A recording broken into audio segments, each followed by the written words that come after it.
नमो तस् भगवतो अरहतो सम्मा सम्बुद्धस्स। नमो तस् भगवतो अरहतो सम्मा सम्बुद्धस्स। नमो तस् भगवतो अरहतो सम्मा सम्बुद्धस्स। बुद्धं धम्मं संघं नमस्सामि। सर्वांचं या ठिकाणी मी स्वागत करतो. सर्वांना जय भीम, नमो बुद्धाय. आवाज ऐकायला येतो का सर्वांना?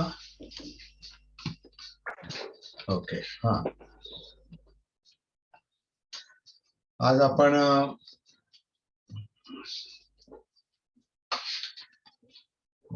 जुन्या गोष्टींची नव्यानं सुरुवात करणार आहोत. जुन्या गोष्टींची आपण नव्यानं सुरुवात करणार आहोत. आपण नवीन गोष्ट नाही बोलत, आपण जुनी गोष्ट बोलतो. आणि जुनं ते सोनं है ना, जुनं ते सोनं असतं नाही. जुनं ते सोनं का असतं? तर ते जुनं टिकून त्याच्यामुळेच राहतं, कारण ते सोन्यासारखं मूल्यवान आहे. बुद्धांची शिकवण जुनीच आहे. 2500 वर्ष झाले त्याला, 2564-65 वर्ष झाले. जुनी शिकवण आहे, पण सोन्याच्या मोलासारखे टिकून आहे. जुनं ते सोनं हे बुद्धांच्या शिकवणीला लागू पडतं, आणि ते सोन्याची किंमत वाढतच चाललेली आहे. त्या सोन्याची किंमत वाढतच चाललेली आहे. त्या सोन्यामध्ये काही लोक आपली भेसळ करतात, मिक्स करतात काहीतरी, तरी त्याची किंमत कमी होत नाही. कारण जे पारखी लोक असतात, जाणणारे लोक असतात, जागृत जे लोक असतात, जे संवेदनशील लोक असतात, ते लोक त्यातलं फक्त सोनं पाहतात. सोन्यामध्ये जरी काही भेसळ केलेली असली तरी माणूस काय पाहतो? खरा जाणकार काय पाहतो? सोनं. आणि ते सोनं जर आपल्याला पाहता येत नसल, जाणवत नसल किंवा ओळखू येत नसल, तर मग सोनार काय करतो?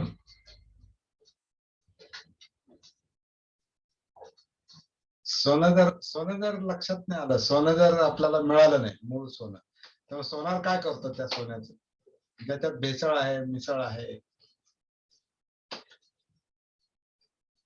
आपल्याला थोडी चर्चा पण करायची. आता आपण जुन्या गोष्टी पाहतोय याचा अर्थ काहीतरी नवीन बोलतोय असं नाही, जुनच बोलतोय आपण जे तुम्हाला परिचित आहे ते त्यातच परत लोकांना. हा, काय म्हटले दादा? काय करतो? दगडावर घासून पाहतो, त्याला पारखून घेतो. दगडावर घासून पाहतो, आणि त्याला त्यातलं फक्त सोनं पाहिजे असेल तर काय करतो? दगडावर घासून तर पाहतो याच्यामध्ये सोनं आहे, पण त्याच्यामध्ये सोनं आहे बरोबर आहे, पण त्याच्यामध्ये काही भेसळ जर असेल आणखीन, आगीमध्ये तापवतो, आगीत.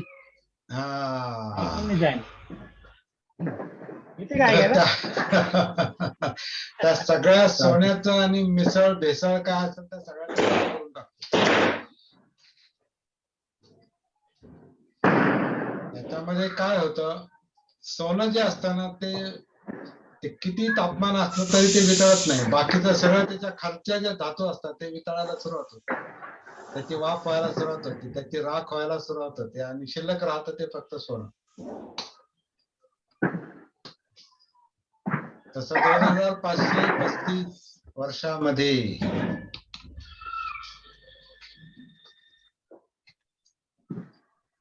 बुद्ध धम्माच्या सोन्यामध्ये काही सरमिसळ झालेली हे मात्र नाही, भेसळ झालेली. आपल्याला त्याच्यावर आपल्याला टीका नाही करायची. आपल्याला आपल्याला उपयोगाचं काय आहे? बुद्धांची मूळ शिकवण. आणि बुद्धांची मूळ शिकवण का उपयोगाची आहे ते आपण शिकतोय. काय काय मिळणार आहे त्याच्यातून? बुद्धाकडून आपल्याला काय मिळतं नेमकं? जेवढं मौल्यवान आहे, एवढं सोन्यासारखं आहे, सांभाळून ठेवण्यासारखं आहे. सोनं जसं अंगावर घेतो आपण किंवा सांभाळून ठेवतो, अंगावर घेतो, कानात घाल, नाकात घाल, गळ्यात घाल, हातात घाल, आपला भाग बनवतो सोन्याला, मौल्यवान आहे, तिजोरीत ठेवतो. बुद्ध हे सोनं किंवा त्याला रत्न पण म्हटलंय नाही का? रतन सुत्तामध्ये त्याला रत्न म्हटलेलं आहे. त्रिरत्न, 3 रत्न. तर बुद्ध रत्न महत्वाचं म्हणजे बुद्ध रत्न आणि त्यांनी दिलेलं धम्मरत्न. संघ आता रत्न आहे की नाही तो वेगळा विषय. बुद्धांच्या काळातला संघ त्याला ते रत्न म्हणतात. आज सगळे संघ रत्नासारखे मौल्यवान आहे, ज्यांच्यावर 100% भरोसा ठेवावा असं आहे की नाही याच्यावर आपल्याला आता चर्चा करायची. पण बुद्ध रत्न आणि धम्मरत्न हे जे मूळ रत्न आहे, धम्मविनय, त्याला धम्मविनय म्हटलं. म्हणजे बुद्धांनी जे मूळ रत्न सांगितलेलं आहे, धम्मातले तत्व, विनय, पुढे नेणारे शिकवण. तर ती मूळ शिकवण जी आहे तीच खरी मौल्यवान शिकवण आहे. तिच्यातून काहीतरी मिळणार आहे, मिळतं. आणि आपण आता इथं जे काही लोक सध्या आहोत, नंतर येतील, आणि नंतर काही लोक जे ऐकतील हे रेकॉर्डिंग, त्या सगळ्यांसाठी आपण आता गृहीत धरून आपण आता आपली चर्चा चालू आहे. आपण एक एक पाऊल पुढे पडत चाललेलं आहे, आणि आपण एक एक पाऊल पुढे टाकतो पण मागे पण चाललो हे लक्षात घ्या. म्हणून आपण जुन्याकडे चाललो, मुळाकडे चाललो. मुळाचा आपण शोध घेत आहोत. बाबासाहेबांनी पण मुळाचा शोध घेतला, मुळाकडे गेले. बौद्ध धर्म हा आमच्या पूर्वजांचा धर्म आहे आणि आम्ही धर्मांतर नाही करत, आम्ही आमच्या पूर्वजांच्या धर्माकडे गेलो, म्हणजे मुळाकडे गेले. अस्पृश्य मूळचे कोण, शूद्र पूर्वी कोण होते, हे कोण आहे? तसं मुळाकडे जावं लागतं, उत्खनन करावं लागतं, तेव्हा मग ते त्यातल्या खाणीतल्या ज्या काही गोष्टी आहेत त्या मौल्यवान गोष्टी सापडतात. तसं बुद्धांचं पण आहे, बुद्धांच्या धम्माचं पण आहे, त्याचं पण उत्खनन करावं लागतं, त्याच्या पण मुळाशी जावं लागतं. मग धम्माच्या उत्खननातून बुद्ध सापडतात.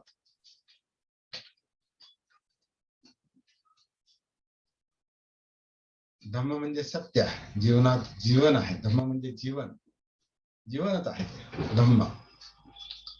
धम्म म्हणजे काय? आता बऱ्याच लोकांना प्रश्न पडतो, धम्म म्हणजे काय? तर धम्म म्हणजे बुद्धांना सापडलेली शिकवण, बुद्धांना सापडलेलं सत्य म्हणजे धम्म. आणि बुद्ध म्हणजे कोण? ज्यांना बोध झालेला आहे. ते कशाचा बोध झाला? जीवनाचा बोध झाला, अस्तित्वाचा बोध झाला. कशाच्या आधारावर झाला? सतीच्या आधारावर, जागृतीच्या आधारावर, आत्मभान, त्यांना आपण सम्यक संबुद्ध संपूर्ण जागृत म्हणतो. जागृतीच्या आधारावर त्यांना सत्य समजलं, म्हणजे धम्म समजला, धम्म सापडला, समजला. त्यातली सती सापडली, जागृती सापडली म्हणून धम्म सापडला, जागृती सापडली म्हणून धम्म सापडला. पण तो त्यांना सापडला हे कशावरून आपण म्हणू शकतो? सोनाराला सोनं कसं काय कळतं? बाकीच्यांना नाही कळत. आपण दगडावर घासलं तर कळेल का आपल्याला?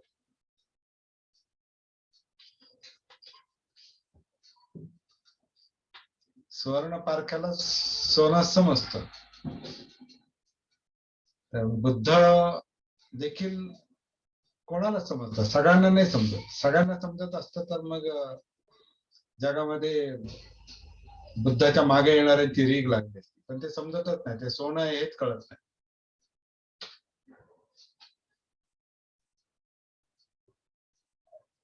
कळतच नाही तर कसं काय मागे जाणार? कसं काय तर बुद्धांचरण सगळे नाही करू शकत. ते कळावं लागतं. बुद्ध अनुसरण्यासारखे आहे. बुद्ध मौल्यवान रत्न आहे. ते रत्न ज्याला समजेल तोच अनुसरण करेल, तोच बुद्धांचरण म्हणेल. किंवा काही लोक म्हणतील पण तसं करणार नाही. आणि काही लोक खरोखर करतील, ते बोलून नाही दाखवणार. पण त्यांचं जीवन जे ते त्याच्याशी निगडीत राहील किंवा समर्पित राहील. बाबासाहेबांसारखं.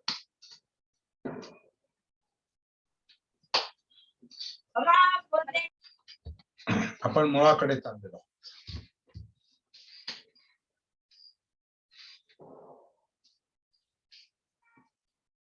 मागे चाललो.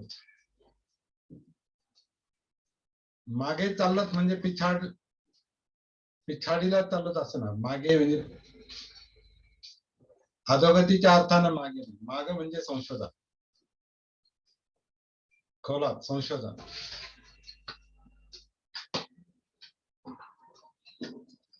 तर ह्या संशोधनामध्ये बरंच काय काय सापडतं. अभ्यास केल्यानंतर, प्रॅक्टिस केल्यानंतर. आता आपण बरेच जवळपास 2 वर्ष झाले आपण सती साधनेवर, आपण जागृतीच्या साधनेवर, आत्मभान याच्यावर आपण फोकस टाकत चाललेलो आहोत. आणि मला वाटतं बऱ्याचशा गोष्टी बऱ्याच लोकांना क्लिअर होत चाललेल्या आहेत. काही होतील, हळूहळू होतील. प्रकाश पडेल. आणि जेव्हा हा प्रकाश पडतो, जेव्हा काही गोष्टी लक्षात येत जातात, तेव्हा आपल्याला हे सोनं जे आहे, सोन्यातला काही भाग आपल्याला सापडतो. त्यातला एक भाग जो आहे, त्यातला एक मुद्दा म्हणून आपण त्याला, तो या 3 गाथा आहेत. 3 गाथा म्हणजे काय? धम्मपदातल्या या 3 गाथा आहेत. सब्बे संखारा दुःखाती यदा पय्याय पश्यति अथ निबिंदति दुःखे ए समग्रो विसुद्ध्या. सब्बे संखारा अनत्ताति, सब्बे धम्मा अनत्ताति यदा पय्याय पश्यति अथ निबिंदति दुःखे ए समग्रो विसुद्ध्या. आणि सब्बे संखारा अनिच्चाति यदा पय्याय पश्यति अथ निबिंदति दुःखे हे समग्रो विसुद्ध्या. आता ज्यांना या धम्मपदातल्या गाथांचा अभ्यास आहे, माहिती आहे, त्यांच्या एक गोष्ट लक्षात आली असेल की या गाथांचा क्रम मी त्यानुसार लावलेला नाही. आधी दुःख घेतलंय, मग अनात्म घेतलंय आणि मग अनित्य घेतलंय.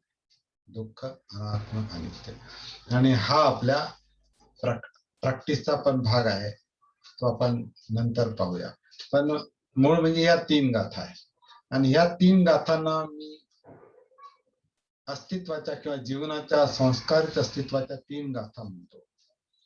3 गाथा समजतो. हे जेव्हा ते मला लक्षात आलं की याच्यावर लिखाण करावं, तेव्हा मी त्याला थोडस ऐतिहासिक बोलतो. काही गोष्टी म्हणजे या पुस्तका पाठीमागची पार्श्वभूमी. सगळ्यांना जीवनाच्या 3 गाथा पुस्तक माहिती आहे, त्यामुळे मी जास्त सांगत नाही. जीवनाच्या 3 गाथा हे मराठी पुस्तक आहे. आणि याचं हिंदी पुस्तक जे आहे ते जीवन की 3 गाथाएं, हे हिंदी पुस्तक आहे. याच्यावर आता नंतर अभ्यास होईल. पण हे मराठी पुस्तक आहे, जीवनाच्या 3 गाथा. हे आपण क्रमशः जेवढं जमेल तेवढं पाहण्याचा प्रयत्न करणार. सगळंच्या सगळं होईल झालं तर चांगलीच गोष्ट आहे, पण आपण सुरुवात तर याच्यापासून करणार आहोत, या 3 गाथांपासून. ह्या 3 गाथांमध्ये, या पुस्तकामध्ये एक प्रकरण जे आहे ते जीवनाच्या 3 गाथा म्हणून आहे. त्या एका प्रकरणाचं नाव आहे जीवनाच्या 3 गाथा.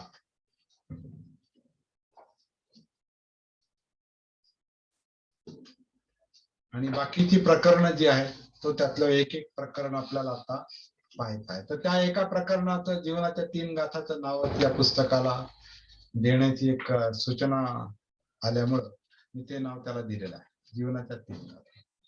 आणि हा आपल्या अभ्यासाचा आणि चिंतनाचा आता विषय राहणार आहे. जीवनाच्या 3 गाथामध्ये हे याच्या आधी एक पुस्तक जे प्रकाशित झालं ते सम्यक साधना म्हणून आहे. सम्यक साधना नावाचं एक पुस्तक आधी प्रकाशित झालं होतं. ते सम्यक साधना पुस्तक याच्यात इन्क्लूड केलेलं आलेलं आहे. नंतर त्याच्यावर पुढचा जो प्रात्यक्षिक प्रॅक्टिकल भाग आहे त्याला सम्यक साधना प्रॅक्टिस म्हटलेलं आहे, प्रात्यक्षिक. त्याच्यानंतर पुढचं जे आहे त्याच्यामध्ये प्रश्नोत्तर आहेत भाग 3 मध्ये. आणि शेवटी परिशिष्ट जोडलेलं आहे. तर परिशिष्ट म्हणजे त्याच्यामध्ये 2 भाग आलेले आहेत. पहिलं परिशिष्टामध्ये पहिला भाग जो आहे तो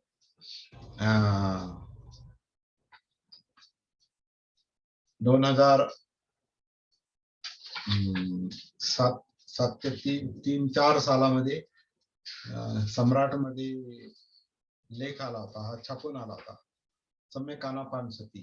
तो लेख या परिशिष्टामध्ये जोडलेला आहे.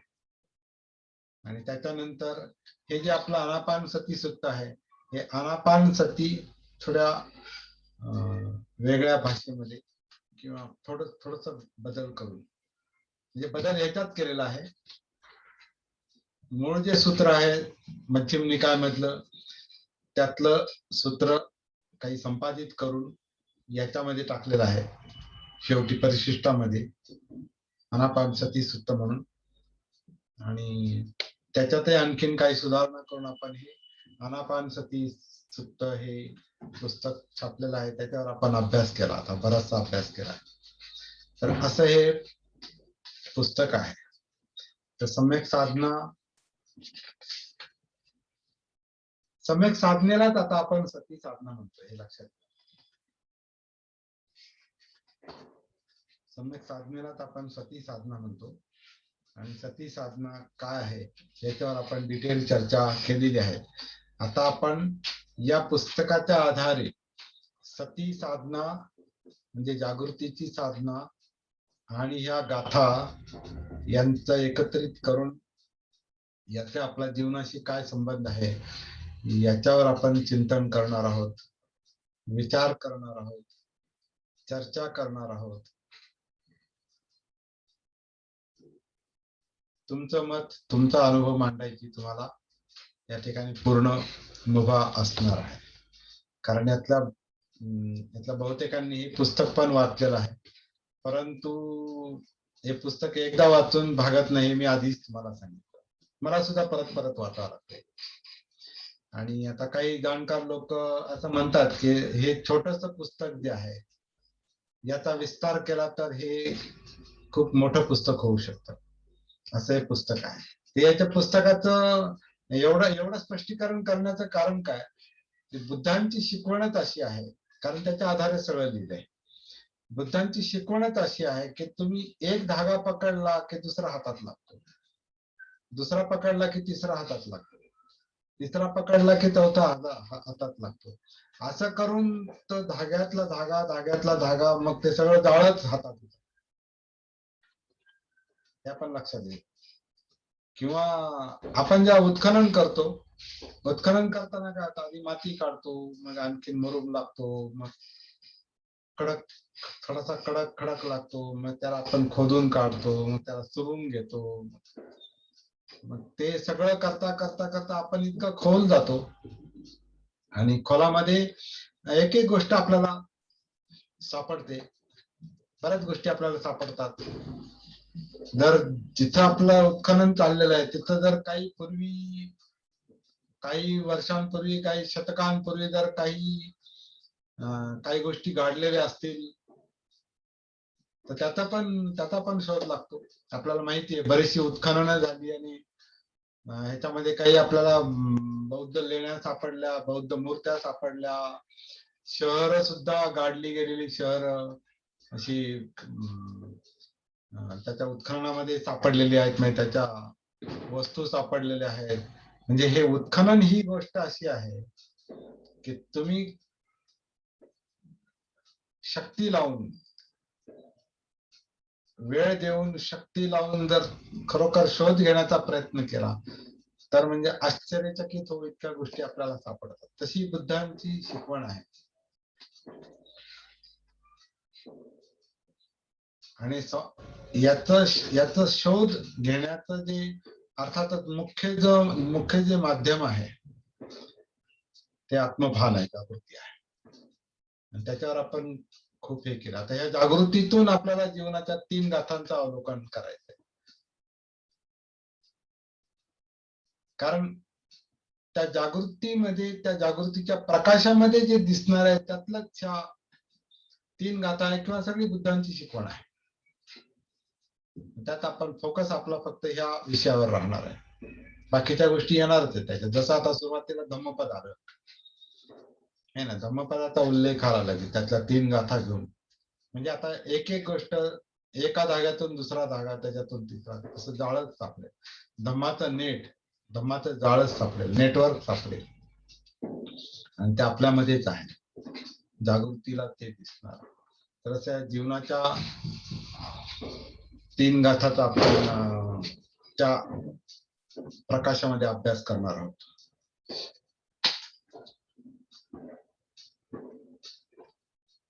तुमच्यासमोर कोणासमोर पुस्तक आहे का?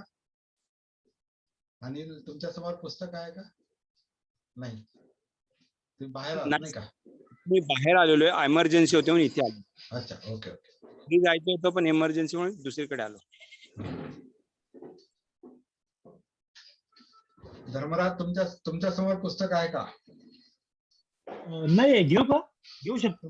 घ्या आणि पहिला पॅराग्राफ शांतपणे वाचा. तर जीवनाचा उद्देश याच्यामध्ये जीवनाच्या 3 गाथाची जी प्रकरण आहे त्या प्रकरणाबद्दल थोडस मी सांगतो आणि तीच आपल्या चिंतनाचा विषय राहतील. तर जे सम्यक साधना म्हणून जो पहिला भाग आहे, त्या पहिल्या भागामध्ये पहिलं प्रकरण आहे जीवनाचा उद्देश, आनंद की दुःख मुक्ती. आज आपण त्या पहिल्या प्रकरणातला पहिला पॅराग्राफच फक्त पाहणार आणि आपल्या अनुभवाच्या आधारावर त्याच्यावर चर्चा करणार आहोत. दुसरं प्रकरण आहे, जे पहिलं प्रकरण आहे जीवनाचा उद्देश, आनंद की दुःख मुक्ती. दुसरं प्रकरण आहे मनाचा शोध. तिसरं प्रकरण आहे गतिशील मन, गतिशील शरीर. चौथं प्रकरण आहे गतिशील श्वास, त्याची गतिशील सती, स्मृती, जागृती. त्याच्या पुढचं प्रकरण आहे शरीर श्वास घेत आहे, शरीर श्वास सोडत आहे. त्याच्या पुढचं प्रकरण आहे सम्यक साधना आणि सतीपट्टण. त्याच्या पुढचं प्रकरण आहे जाणीवांचा प्रवास. जाणीवा म्हणजे वेदना, जे आपल्याला जाणवतं ते जिवंतपणा.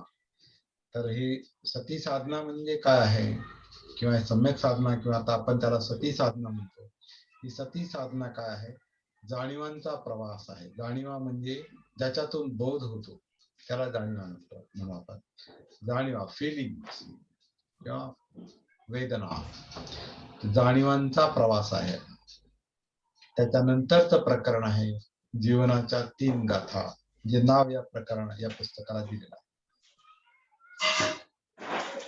आणि शेवटचं प्रकरण आहे सम्यक साधना आणि श्रोतापन्न अवस्था, किंवा आपण आता त्याला सती साधना आणि श्रोतापन्न अवस्था असं आपण म्हणू शकतो.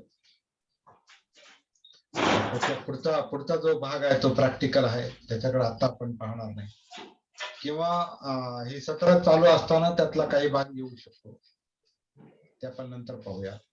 आणि मग तिसऱ्या भागामध्ये परिशिष्ट आहेत, जे मी आता आपल्याला सांगितलं. सम्यक आनापान सती हा लेख आधी सम्राट मध्ये आला होता, त्याच्यानंतर त्याच्यातच सम्यक मैत्री भाव हे एक छोटस प्रकरण जोडलेलं आहे, आणि शेवटी आनापान सती सुत्त असे हे या पुस्तकाचं स्वरूप आहे. हे आपल्या अभ्यासाचा आता विषय आहे. तर यातलं जे पहिलं प्रकरण आहे आनंद की दुःख मुक्ती, त्यातला पहिला जो पॅरेग्राफ आहे तो पहिला पॅरेग्राफ धर्मराज माळवे वाचतील, शांतपणे वाचतील, फक्त पहिला पॅरेग्राफ. धर्मराज माळवेंना मी वाचायला सांगण्याचं दुसरं एक कारण आहे, म्हणजे अनिल गायकवाड, धर्मराज माळवे, अशोक नस्के हे इथले सिनियर लोक आहेत. आता काही लोकांना आज सणासुदीचा दिवस असल्यामुळे बरेच लोक येऊ शकले नाही असं दिसतंय, है ना. सणासुदीचा दिवस आहे, आता दिवाळीचा दिवस आहे, आणि बरेच लोक दिवाळीमध्ये आनंद घेण्यामध्ये व्यस्त आहेत. तो एक आपला विषय आहे त्याचा. त्याच्यामुळे काही लोकांना यायला जमलं नाही. सुनंदा वेगळ्या कामासाठी गेलेली आहे, ती दिवाळी करायला नाही गेली, पण वेगळ्या कामासाठी गेलेली आहे. तिच्या माहेरी एक जलदानचा कार्यक्रम होता म्हणून.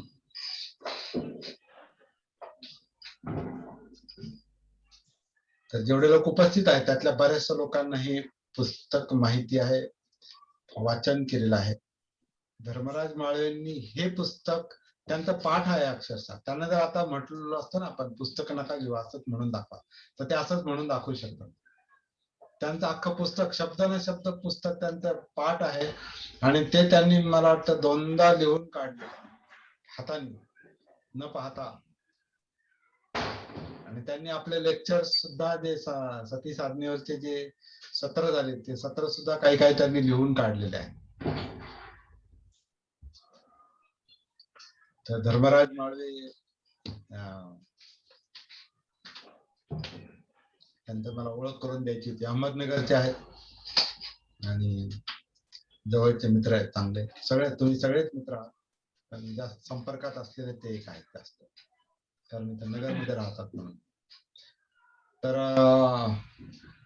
शांतपणे वाचा, आणि तुमचा माईक ऑन करता आला तर आपलं हे काय म्हणतात व्हिडिओ. हो येतोय ना आवाज? म्यूट केलेला आहे. आवाज येतो, व्हिडिओ पण ऑन करा. पहिला पॅराग्राफ शांतपणे वाचा, आम्हाला समजेल असा. हा बोला.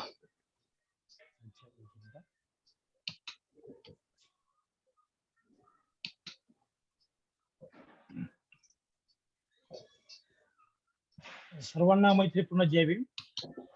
पहिल्या प्रकरणाचं मी वाचन करतोय. आवाज येतोय ना व्यवस्थित? हो हो व्यवस्थित येतो, तुम्ही बोलत राहा. हो अच्छा धन्यवाद. पहिलं प्रकरण, जीवनाचा उद्देश आनंद की दुःख मुक्त. आपले जीवन हे केवळ आनंद आणि सुख यांची प्राप्ती करण्यासाठी व त्यांचा उपभोग घेण्यासाठी असते असा बहुतांश लोकांचा समज असतो. वर करणे पाहता हा समज बरोबर आहे असा भास होतो, कारण माणसाला जीवनात आनंद सुख हे पाहिजेच, नाहीतर जीवन हे दुःखाचे ओझे बनेल. परंतु हा समज बरोबर असला तरी योग्य नाही, सम्यक नाही. कारण मला आनंद व सुख कशासाठी पाहिजे असा प्रश्न जर आपण स्वतःला विचारला तर त्याचे उत्तर मला दुःख नको म्हणून आनंद व सुख पाहिजे असेच मिळेल. याचा अर्थ असा की माणसाची जगण्याची धडपड ही आनंद व सुख यासाठी नसून दुःखमुक्तीसाठी असते असे म्हणता येईल. छान छान वा. पुढच्या याच्यामध्ये आपण पुस्तक घेऊन बसणार आहोत सगळेजण, म्हणजे आपलं त्यातल्या शब्दांवर आपलं लक्ष राहील पुस्तक. तर फार सरळ सांगितलंय, काय सरळ सांगितलं? आपलं जीवन हे आनंदासाठी आणि सुखासाठी असतं. आपल्या जगण्याचा उद्देश काय असतो? आनंद मिळवणे, सुख मिळवणे आणि त्या सुखाची प्राप्ती करणं आणि प्राप्ती करून त्याचा उपभोग घेत राहा. नुसती प्राप्ती नाही करायची, त्याचा उपभोग घ्यायचा. आनंद पाहिजे, सुख पाहिजे, प्राप्त करायचं, उपभोग घ्यायचा आणि उपभोग घेत घेत घेत आपलं आयुष्य घालवायचं. आनंद मिळवण्याचा आणि सुख मिळवण्याचा प्रयत्न करायचा. आणि बहुतेकांना असं वाटतं, असा समज असतो बहुतेक लोकांचा,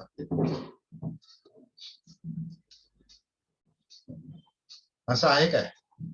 असं वाटतं काय आपलं जीवन हे आनंदासाठी पाहिजे आणि सुखासाठी पाहिजे? असं वाटत नाही असं कोणी आहे काय? नाही नाही, मला नाही आनंद पाहिजे आणि मला नाही सुख पाहिजे असं कोणी आहे का? कोणच नाही सर तसं. हॅलो. हा, ऐकू आलं अशोक सर? हा, दुःख कोणालाच नकोय, सुख हा? सगळ्याला पाहिजे. सुख सगळ्याला पाहिजे, दुःख कोणाला नकोय. सुख पाहिजे, आनंद पाहिजे. आज दुःख दिवाळी आहे, आनंदी आनंदकडे, इकडे तिकडे चोहीकडे. आई है दिवाळी, काय ते, मिटे लाखो सितम, प्यार का काय ते आहे ते गाणं.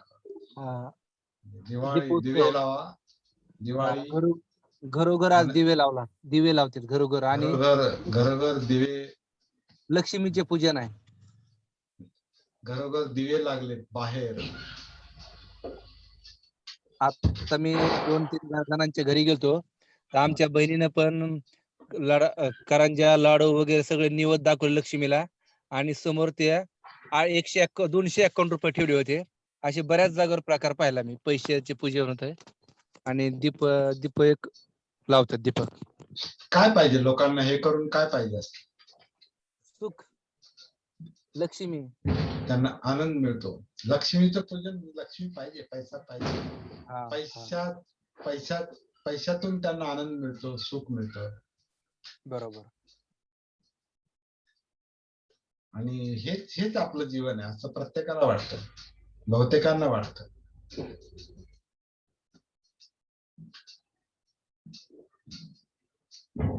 चांगला दिवस आहे आजचा, आपण फार चांगला दिवस निवडला आपली सत्र सुरू करायला. एक प्रश्न विचारू का? हा, बोला ना. पैसा म्हणजे लक्ष्मी का? लक्ष्मी पूजनाचा विषय आला म्हणून तो आला. आपल्याला लक्ष्मीवर चर्चा नाही करायची, आपल्याला माहिती आहे आपण नाही ती गोष्ट. आता अशोक नाही मस्के म्हणाले सहज विचारलो. नाही, अशोक मस्केंनी लक्ष्मी पूजनाचा विषय मांडला म्हणून. पैशाचं पूजन, लक्ष्मीचं पूजन म्हणजे पैशाचं पूजन. आणि पैसा का पूजन? तर पैसा आनंद देणार आहे, सुख देणार आहे आणि ती लक्ष्मी पैसा देणारी म्हणून तू दे, मला देत राहा आणि कायम देत राहा आणि अशीच तुझी नजर राहू दे, असा तुझा आशीर्वाद राहू दे. मी तुझी पूजा करतो, मी पूजा करते म्हणून गळ्यातलं काढून तिथं ठेवायचं, हातातलं काढून ठेवायचं, नंतर बंद करायचं तिजोरीतला पैसा काढायचा, पूजा परत बंद करून ठेवायचं असं. कारण ती बाहेर ठेवल्यावर जाईल ना, ते बाहेर ठेवून ती पूजा करायची, त्याच्यावर पण लक्ष ठेवायचं. परत पूजा होईपर्यंत काय जेवायचं नाही. मागच्या वर्षी असं काहीतरी झालं बघा, मला वाटतं हे नाहीत आपले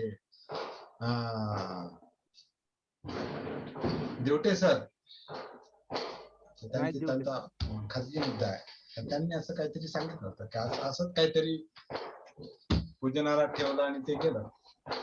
म्हणजे असं करून आनंद मिळतो, सुख मिळतं आणि माणसाला आनंद आणि सुख पाहिजे. ह्याच्यासाठी सगळी धडपड चाललेली असते. माणसाची सगळी धडपड ह्याच्यासाठी चाललेली असते आणि हेच पाहिजे असा समज असतो माणसांचा, का ह्याच्यावरच सगळं जीवन आहे.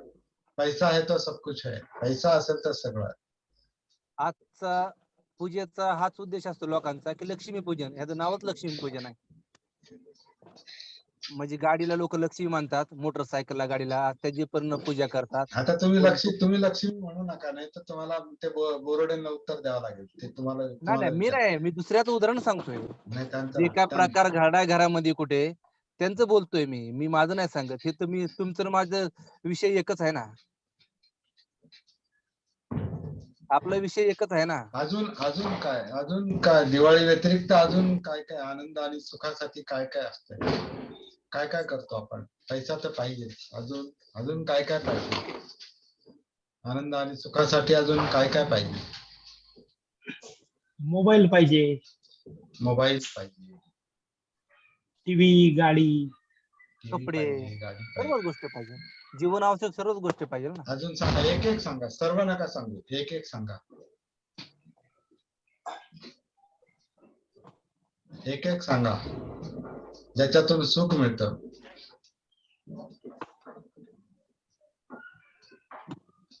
घर कशासाठी आहे? सुखासाठीच.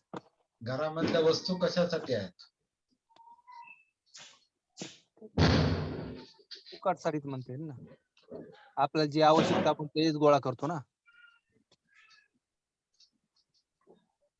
आपण आपलं आरोग्य सांभाळतो कशासाठी? सुखासाठी. दुःख आरोग्य नको. आरोग्य आरोग्य असेल तर तो लाभ आहे, तो त्यातून चांगलं वाटतं है ना. एनर्जी असेल, शक्ती असेल, हा. आनंद वाटतो. आणि आजारी असलो की खचून जातो, यातना होतो. आरोग्य चांगलं असलं की आनंद वाटतो. बरोबर.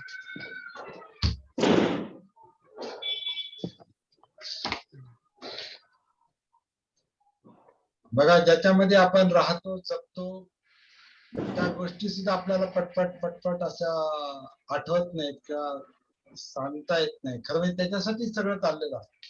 आपल्या आजूबाजूला आपण काही पाहिलं ना, तर आपल्याला ते पाहिजे होतं म्हणूनच घरात आलेले. याच्यामध्ये सुरक्षितता आहे, याच्यामध्ये आनंद आहे, याच्यामध्ये सुख आहे.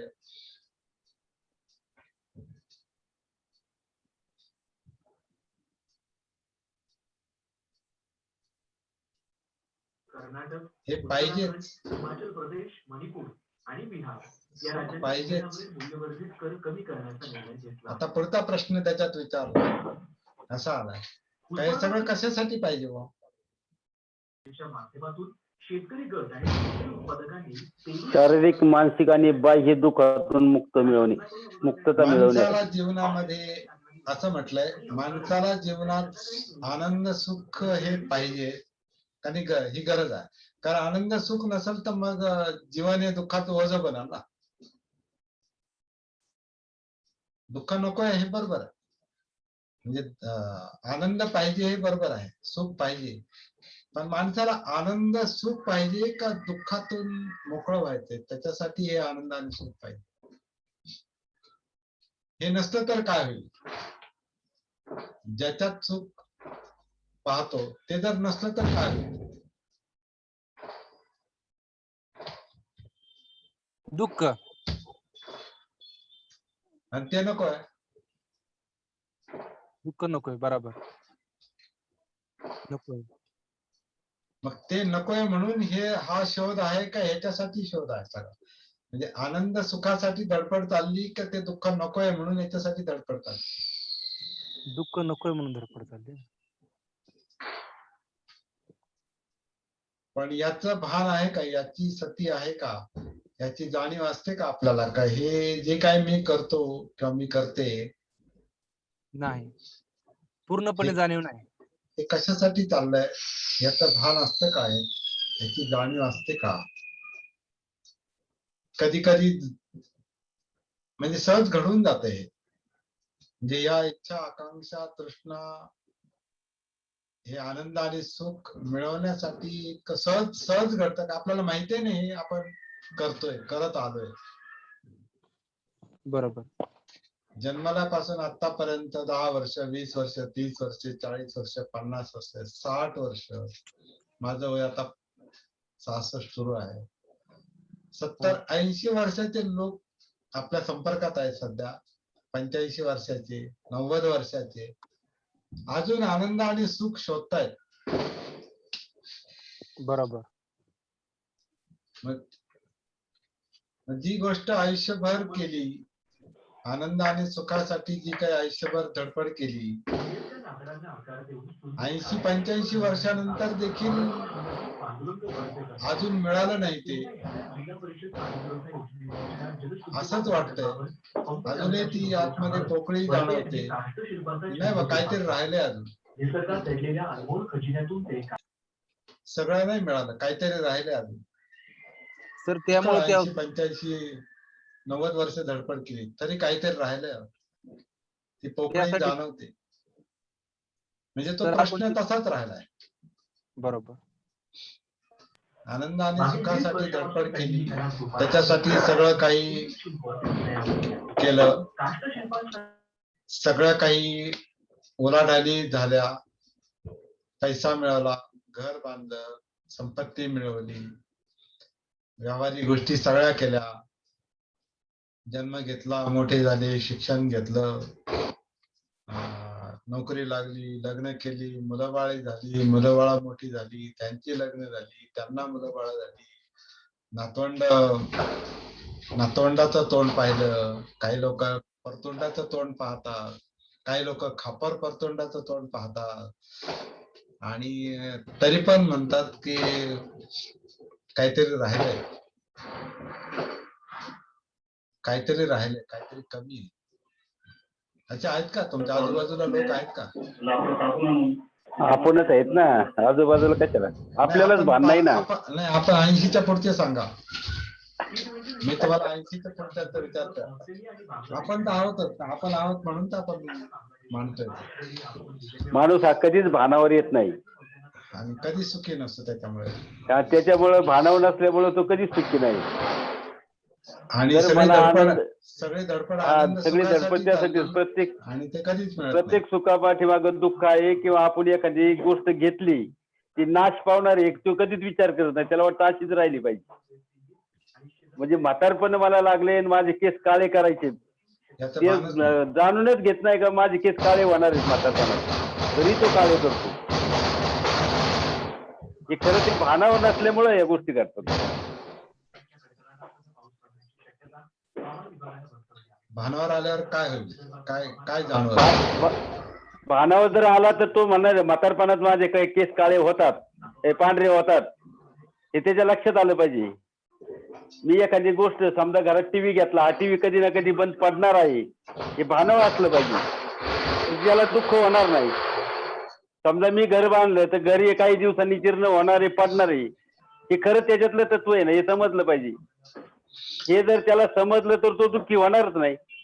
आपण बाहेर नाही पडत आता, हे लक्षात घ्या. हा, बाहेर पडत नाही आपण. आपल्यामध्ये बाहेरचा विषय नाही. टीव्ही आणि नाही, बाहेरचं नाही, आपल्या चाललंय ना.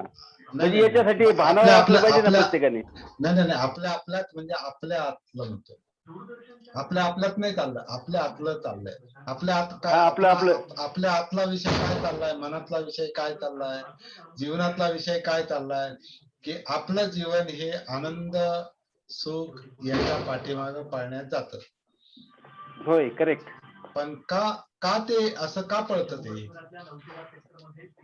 आनंद आणि सुखाच्या पाठीमाग का पळतं? कारण त्याच्या पाठीमाग दुःख दडलेलं आहे आतमध्ये. जीवनाच्या आतमध्ये जी पोकळी आहे, जे दुःख आहे, जी कमतरता आहे, जी विवंचना आहे, जी भीती आहे, जी असुरक्षितता आहे, चिंता आहे, हे जे आहे हे सगळं मिटावं म्हणजे दुःख मिटावं म्हणून तो काय म्हणतो, नाही ते आनंदाच्या गोष्टी असल्या ना, मग हे जाणवणार नाही, याचा विसर पडत. आनंद कशासाठी पाहिजे हे विसरायचंय, दुःख विसरायचंय, म्हणून आनंद सुखाच्या मागे असतो. पण जो माणूस भानावर येतो, जो सतीचा अभ्यास करतो, जो जागृतीचा अभ्यास करतो, त्याच्या लक्षात येतं कारण ही जी बाहेर पळापळ चालली नाही, ही आतल्या गोष्टींसाठी आहे. हे आतमध्ये काहीतरी पोकळी आहे, काहीतरी कमतरता आहे, काहीतरी न्यूनता आहे. काहीतरी विवेचन आहे, काहीतरी चिंता आहे. आणि मग ही चिंता कशाने मिटल? तर हे बाहेरच्या सगळ्या गोष्टी करा. पण हे कळत नाही, हे याचं भानच नाही कशासाठी चाललंय, आत काय आणि बाहेर काय.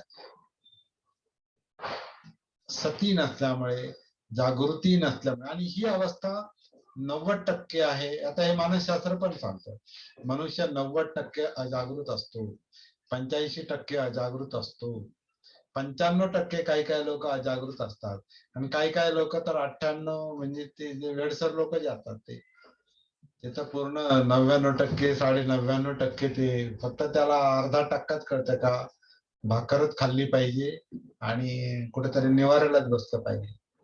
त्याला ते अर्धा टक्का काही ते कळतं, बाकी सगळं ते वेडसर काही गोळा करतो, काही कशातही कोंबतो, पाठीवर घेतो.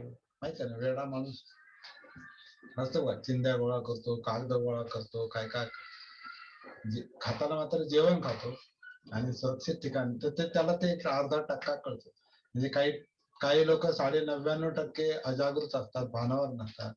काही 98% भानावर नसतात, काही 95% नसतात, काही 90%, 85%. मेजॉरिटी लोक जे असतात ते अशाच प्रकारे जीवन चाललंय. कारण काय, की हे सगळं काय चाललंय हेच कळत नाही.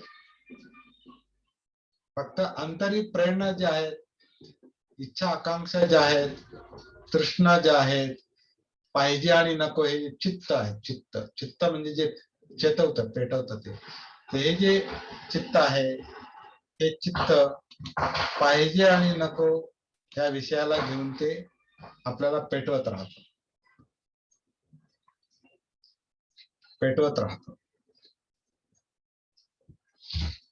आणि ते जसं पेटवतं तशी ती पळापळ चाललेली असते.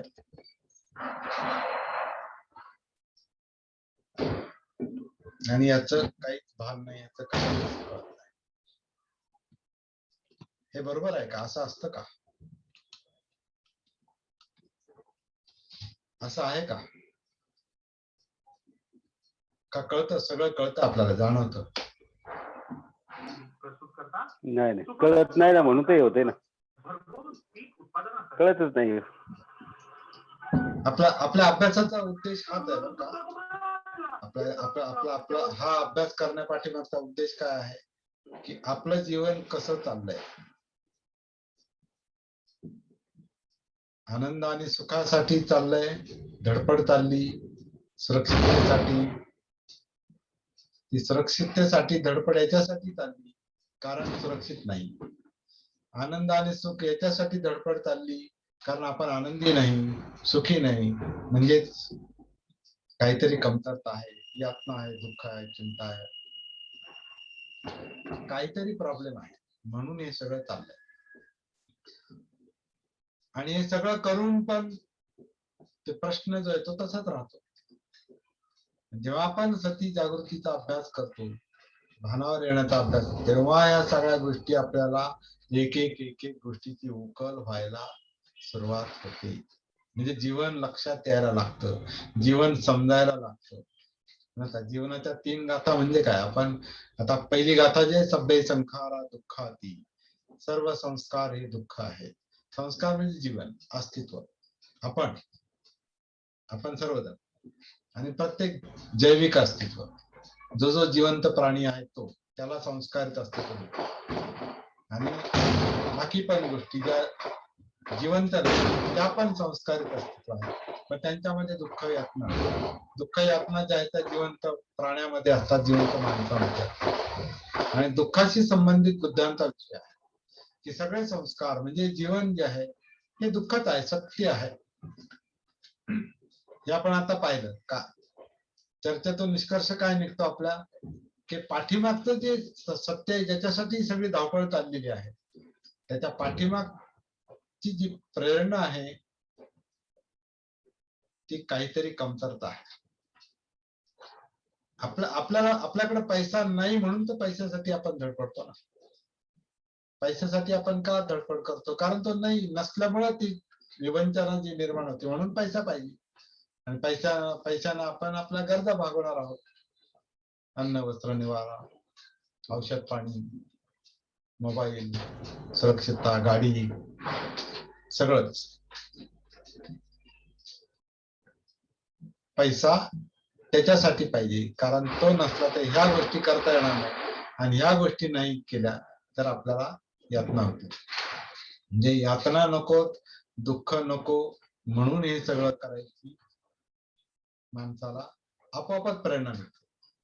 किंवा तो संस्काराने करत राहतो, वळणाने करत राहतो. सभ्य संखारा दुःखात, हे सत्य बुद्धाने जगाला सांगितले. आधी हे लक्षात येत आहे का? आपली चर्चा त्याच्यासाठी चालली. हे सत्य जर लक्षात आलं नाही, हे वास्तव लक्षात आलं नाही की आपलं काय चाललंय नेमकं, हे वास्तवच लक्षात आलं नाही,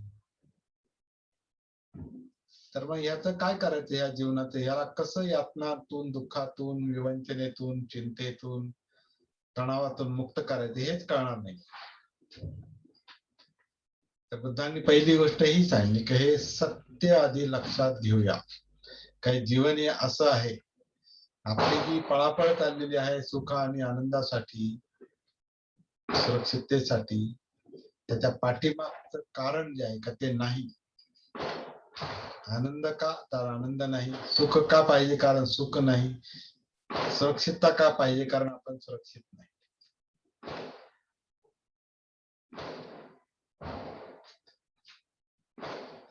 हे सत्य एकदा लक्षात घेतलं तर मग आपल्याला पुढचं काम सोपं होतं. कारण मग आपल्याला ह्या प्रॉब्लेमला धरून मग आपल्याला काम करायला लागतं. नुसतं आनंद मिळवण्याची जी साधनं आहेत, कोणती साधनं असो, पैसा असो, गाडी असो, टीव्ही असो, मोबाईल असो, किंवा नाते संबंध असो, किंवा घर असो, नोकरी असो, जमीन जुमला असो, काही असो, सगळं असून सुद्धा हे प्रश्न तसेच आहेत, तसेच असतात. बऱ्याच अंशी ते प्रश्न तसाच राहतो, फक्त त्याची झाकडाल होते, त्याला विसरलं जातं, कारण ते सहन होत नाही. दुःख जे आहे, यातना जे आहे, त्या प्राण्याला, माणसाला, व्यक्तीला सहन होत नाही. सहन नाही झाल्यावर काय करतो माणूस? लगेच त्याला रिॲक्शन उमटते. समजा मला आता थंडी वाजली तर आपण मी काय करेल लगेच? तुम्ही काय कराल? अंगावर घ्या. म्हणजे कसं, थंडीचा त्रास आहे तर लगेच माणूस काय करतो? अंगावर घेतो. किंवा बाहेर आवाज येतात, फटाक्यांचे आवाज येतात, तर मी काय केलं?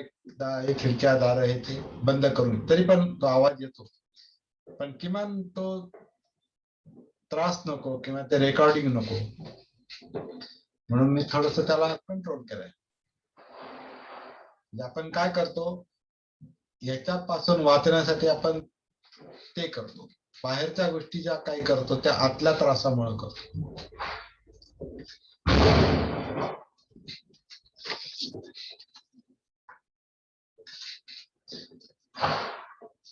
असं आहे की तिथे एक प्रश्न विचारला की आपण हे आपल्याला आनंद आणि सुख का पाहिजे, असा प्रश्न जर आपण स्वतःला विचारला तर त्याचं उत्तर, मला दुःख नको म्हणून आनंद आणि सुख पाहिजे, असं त्याचं उत्तर मिळतं. बरोबर आहे? असंच उत्तर मिळतं? काय काय वेगळं उत्तर आहे? आनंद आणि सुख का पाहिजे? कारण ते नाही म्हणजे दुःख आहे. तर दुःख मला नको म्हणून आनंद पाहिजे. हे बरोबर आहे? होय सर, बरोबर आहे. हे जर बरोबर असेल तर मग त्याच्यातून निष्कर्ष निघतो, माणसाची जगण्यातली धडपड ही आनंद व सुख यासाठी नसून दुःख मुक्तीसाठी असते. दुःखातून मोकळं व्हायचे म्हणून तो आनंद सुख. त्यामुळे याच्यानंतर पुढचा प्रश्न आपोआप निर्माण होतो, हे सगळं केल्याने हा दुःखाचा प्रश्न सुटतो का? असा प्रश्न आपोआप त्याला जोडून येतो की मनुष्याच्या जीवनात जर दुःखच नसेल तर मग त्याला आनंद आणि सुख कशासाठी? त्याची आवश्यकताच भासणार नाही. जर दुःख नसतं तर मग हे करायची गरजच नाही, पण ते आहे म्हणून तर हे सगळं चालू आहे. जीवनाची धडपड जी आहे ही या विवंचनेमुळेच आहे, या प्रश्नामुळेच आहे. हे बुद्धांनी लक्षात आणून दिलेलं आहे. हे पहिलं सत्य आहे, दुःख आर्य सत्य. म्हणून मनुष्याच्या जीवनात जर दुःखच नसेल तर मग त्याला आनंद व सुख यांची आवश्यकता काय? म्हणून दुःख हे जीवनातलं सत्य आहे. जीवनातल्या सगळ्या धडपडी मागची ती खरी प्रेरणा आहे. परंतु ज्याच्यासाठी सगळी धडपड चाललेली असते ती दुःखमुक्ती केवळ आनंद आणि सुखाची साधनं गोळा केल्याने आणि त्यांचा निव्वळ उपभोग घेत राहिल्याने मिळत नाही. दुःख मुक्ती ह्या ही सगळी साधनं गोळा केल्याने मिळत नाही. अगदी आपण त्यात आयुष्यभर रममाण झालो तरी नाही. म्हणून आपण आता मगाशी म्हणत होतो की 80 वर्ष 85 वर्ष 90 वर्षाची लोक त्या आनंदाने सुखाच्या किंवा त्या सुरक्षित वातावरणामध्ये राहण्याचा प्रयत्न करत आलेले आहेत. 80 वर्ष 90 वर्ष तरी पण म्हणतात की काहीतरी राहिलंय, काहीतरी कमतरता आहे, हे राहिलं ते राहिलं, मनाला समाधान नाही, सुकून नाही, संतुष्ट नाही, शांत झोप येत नाही, चिंता लागून राहिलेली आहे. अशी म्हातारी माणसं पण आता खरं म्हणजे आता तुम्ही इतके वर्ष जगलात, सगळं काही उपभोग घेऊन झालाय, सगळ्या वस्तू पाहिल्यात, आता शांततेने पाहिजे ना शेवटचा काळ, नाही का? सगळं जर तुम्ही खरोखर आनंदासाठी आणि सुखासाठी मिळवलेलं असेल आयुष्यभर 80 वर्ष 85 वर्ष, तर मग शेवटी ते मिळालं पाहिजे ना, पण ते मिळत नाही. म्हणजे आयुष्यभर त्याच्यात रममाण राहिला तरी सुद्धा त्याला दुःखमुक्ती मिळत नाही. फक्त काय होतं, तेवढ्या काळापुरता दुःखाचा विसर पडतो, भानावर नसल्यामुळे त्याचा विसर पडतो. जीवनातले हे सत्य, हे वास्तव जीवनाविषयी जागृत असलेल्या माणसाला केव्हा तरी लक्षात आल्याशिवाय राहत नाही. म्हणजे जो सती जागृतीचा भानावर येण्याचा जो सराव करतो जो माणूस, त्याला जीवनातलं हे सत्य कधीतरी लक्षात आल्याशिवाय राहत नाही असं म्हटलेलं आहे. हे जितक्या लवकर लक्षात येईल तितके त्याचे दुःखातून मोकळं होण्याचे प्रयत्न सुरू होतील. हा पहिला मुद्दा आहे.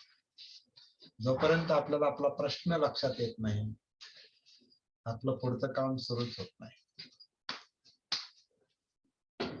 तर पहिल्या प्रकरणातला हा पहिला जो भाग आहे, माणसाचं जीवन कशासाठी, आनंदासाठी की दुःखमुक्तीसाठी?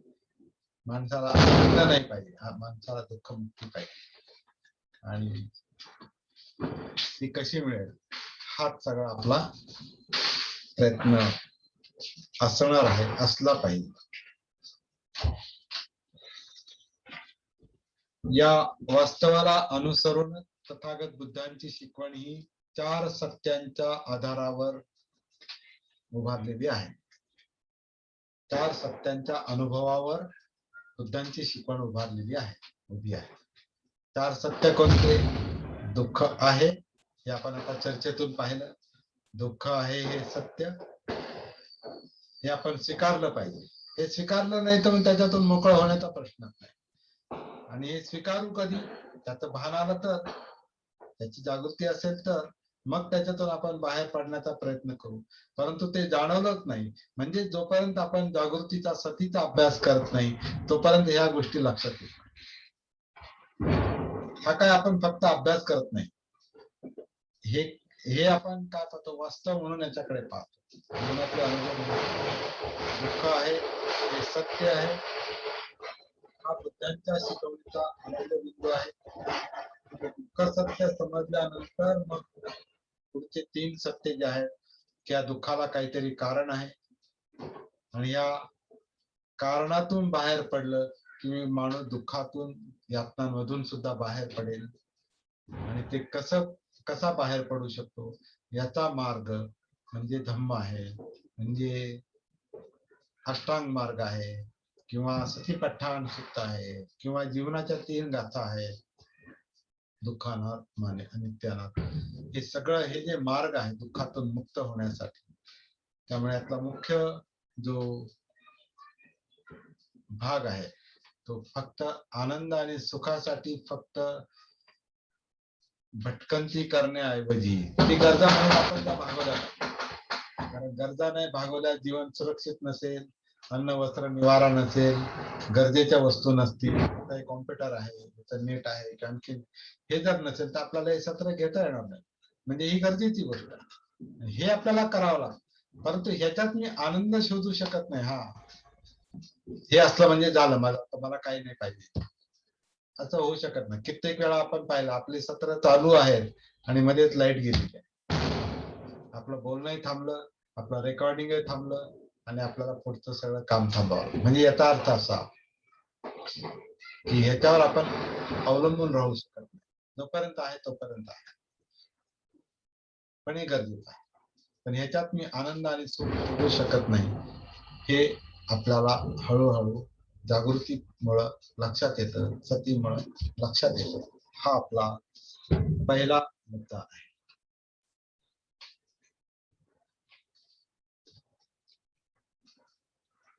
जे दुःख आहे हे वास्तव स्वीकारल्याशिवाय आणि त्यावर उपचार केल्याशिवाय दुःख मुक्ती शक्य नाही. ही गोष्ट लक्षात घ्यायची आपल्याला. ज्याप्रमाणे आजार झाल्यानंतर आजारातून बरं होण्यासाठी आपल्याला उपचार घ्यावे लागतात, तसं हे दुःख, यातना, विवंचना, चिंता, अस्थिरता, अस्वस्थता, ताणतणाव ह्याच्यातून बाहेर यायचं असेल तर तो प्रश्न हातात घ्यावा लागतो.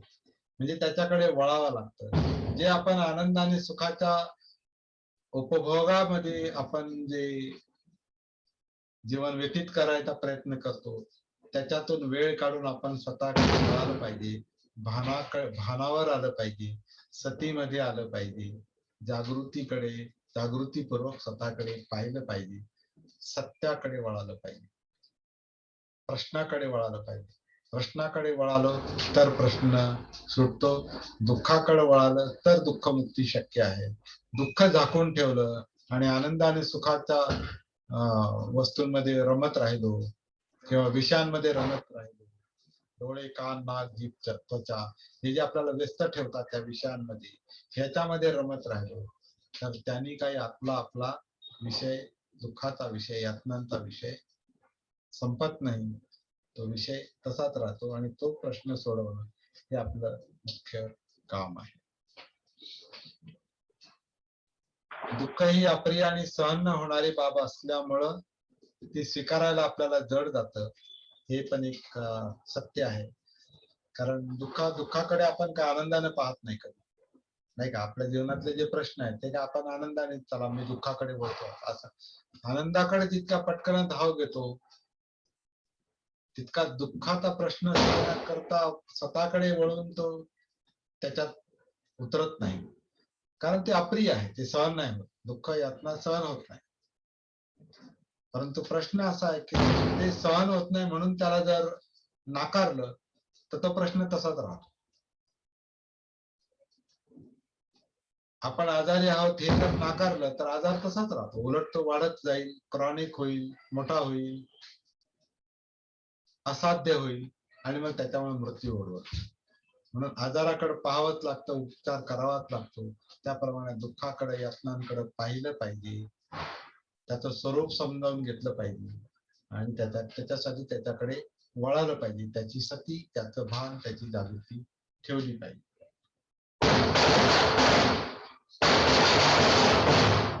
तर आज आपण या ठिकाणी थांबूयात, कारण आवाज पण वाढत चाललेला आहे आणि आपला हा विषय जो आहे हा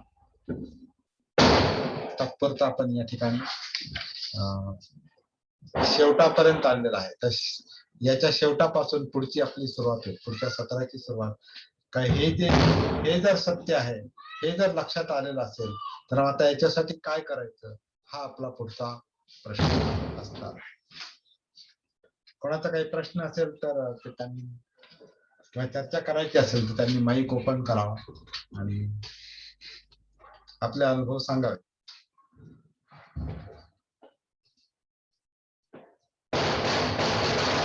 मुद्दा नाही, पण तर आपण या ठिकाणी थांबलो. सर्वांना धन्यवाद. जय हिंद.